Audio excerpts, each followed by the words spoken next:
Hello and welcome to Catalan News. Sacking the entire Catalan government, dissolving a democratically elected parliament, taking control of the police as well as public media. This is Rajoy's answer to the political situation in Catalonia, where leaders have repeatedly been asking for dialogue and repeatedly been denied. It's a coup d'etat, according to the main Catalan parties, a suspension of democracy in the whole of Spain in the view of Podemos.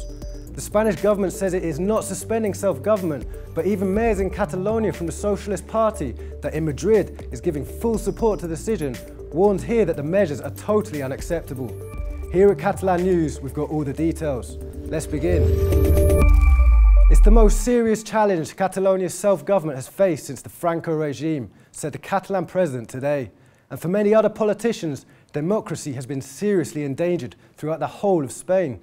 Catalan President Carles Puigdemont made a statement on TV to call an emergency plenary session of Parliament to decide on what to do now, as both governments wade ever deeper into uncharted waters. Previously, he had already warned that if Spain activated Article 155 of the Constitution, he would ask the Chamber to declare independence. Puigdemont also sent a message to Europe saying Catalans' fundamental rights are at risk.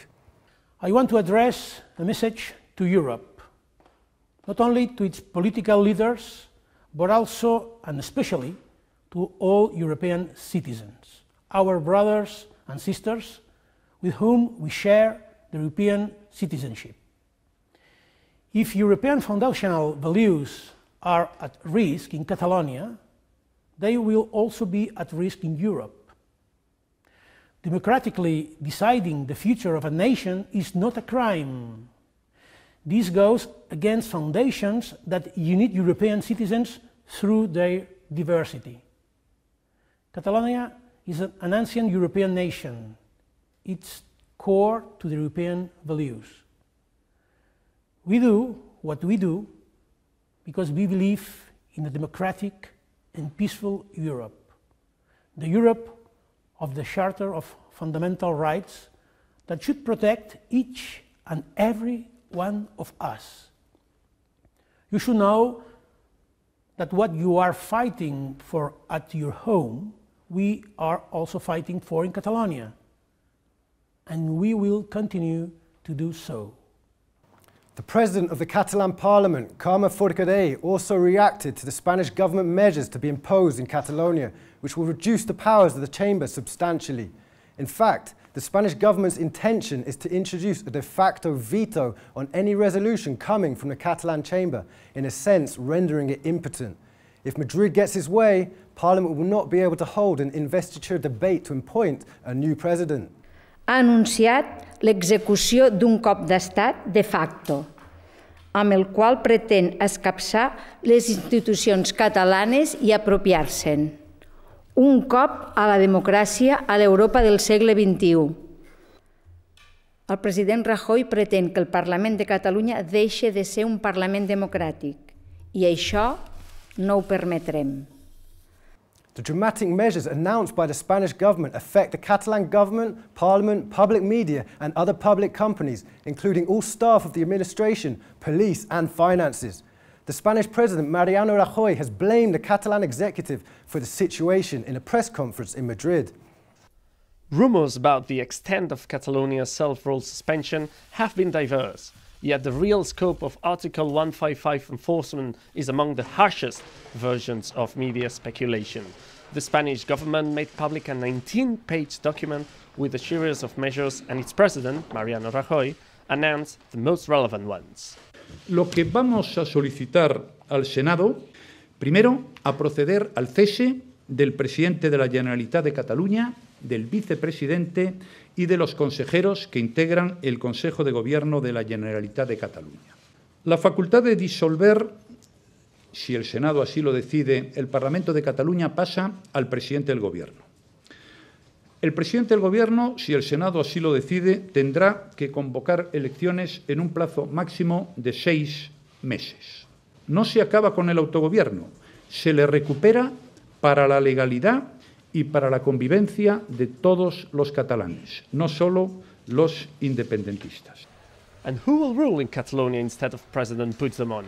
Some authorities and bodies created by Rajoy's executive. The Catalan parliament will not be able to appoint Puigdemont's replacement, nor will it be allowed to pass motions applying to the new authorities.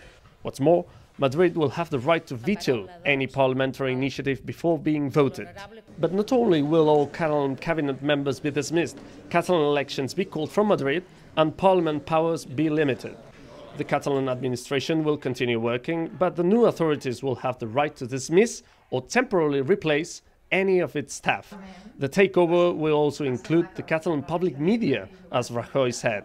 His government will also take control of the Catalan police, to the point that some officers might be replaced by Spanish officers. These measures will be implemented very shortly, actually as soon as the Senate ratifies them, presumably next Friday. And when will they be lifted? When a new president is called in snap elections. Rajoy said he will call all citizens to vote in a maximum of 6 months' time. But the measures include a clause. They can be modified any time the Spanish government decides to do so. The decision by the Spanish cabinet prompted a huge amount of criticism in Catalonia, not only amongst pro-independence parties, but also from politicians against separation, such as the mayor of Barcelona, Ada Colau. The mayor of another big city in Catalonia, Núria Pallón, from the Socialist party, resigned from the executive committee of the party in opposition to the Spanish Socialist support for the takeover of Catalan institutions. These are some of the reactions from the day. Un dels dies més terribles, si no el més terrible dels últims 40 anys. Un dia d'involució democràtica, un dia al que la majoria de nosaltres ens resistíem a creure que poguéssim arribar. El que ha passat aquest matí és molt, molt greu.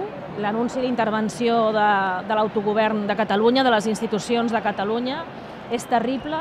Aquesta mesura és una mesura clarament inèdita, que no pot existir en cap estat democràtic i que no existeix a la Constitució espanyola.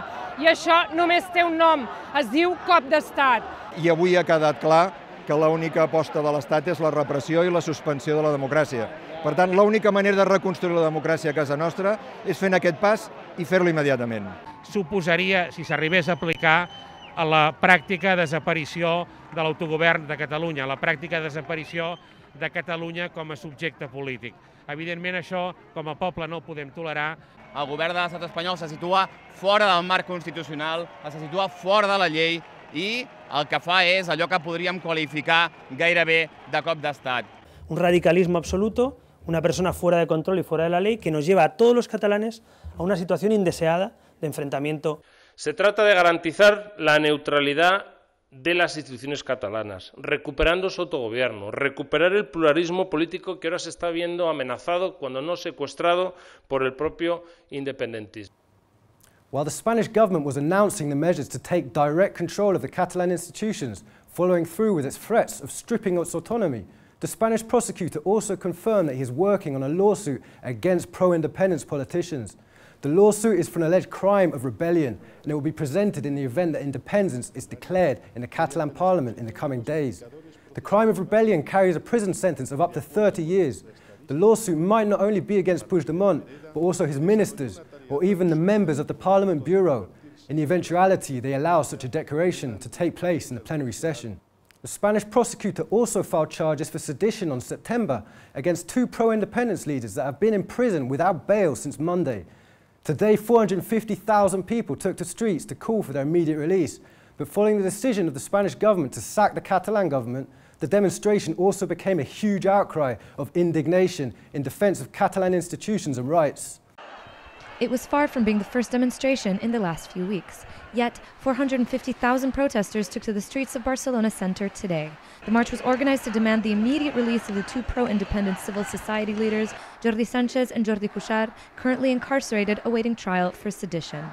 But a new development took place today, drawing even more people to the rally. Rajoy's announcement to activate Article 155 of the Spanish Constitution, stripping Catalonia of its self-government. This sparked outrage among citizens, with protesters of all ages flooding public transport and the streets in the heart of the city. Socialist. What is normally a tourist part of the city has become flooded with people, and it has become a place for politics and a place for demonstration. Where today a protest was originally called to demand the immediate release of the two grassroots pro-independence leaders, and in fact people are wearing yellow ribbons to show their solidarity with this. Many, many more people have joined in the protest, and many continue to arrive. The cries and the rallying cries that people are chanting are deafening with this many people, with the main one heard, Libertad, freedom. Among the protesters demanding freedom was the Catalan president Carles Puigdemont. While not originally set to attend the demonstration, plans changed after today's developments. Other politicians who did the same were the Catalan vice president Oriol Junqueras and the mayor of Barcelona, Ada Colau. Despite the massive participation, an atmosphere of peace was maintained. This was indeed the ask of Cuixart and Sanchez from prison through their organizations, who urged the message of peace, serenity, and courage to those who marched. Music brought one of the most touching moments of the demonstration. Local singer Maria del Mar Bonet sang an iconic anti-dictatorship anthem, Que volen aquesta gent, the same song this very musician sang 50 years ago during the Franco regime. That's why I'm here in Barcelona today, to defend our rights, and obviously we don't want Jordis to be in prison. They are not prisoners, they shouldn't be there, so we are here to defend that. So it's not democratic at all. And now we are here to ask liberty, freedom. I can hardly understand how Europe is looking to another side in this very moment.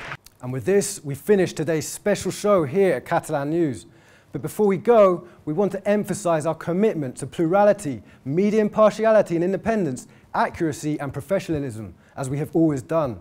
Thank you for watching, and see you on Monday. Primero, a proceder al cese del presidente de la Generalitat de Cataluña, del vicepresidente y de los consejeros que integran el Consejo de Gobierno de la Generalitat de Catalunya. Democratically deciding the future of a nation is not a crime. This goes against foundations that unite European citizens through their diversity. Catalonia is an ancient European nation. It's core to the European values. We do what we do because we believe in a democratic and peaceful Europe. The Europe of the Charter of Fundamental Rights that should protect each and every one of us.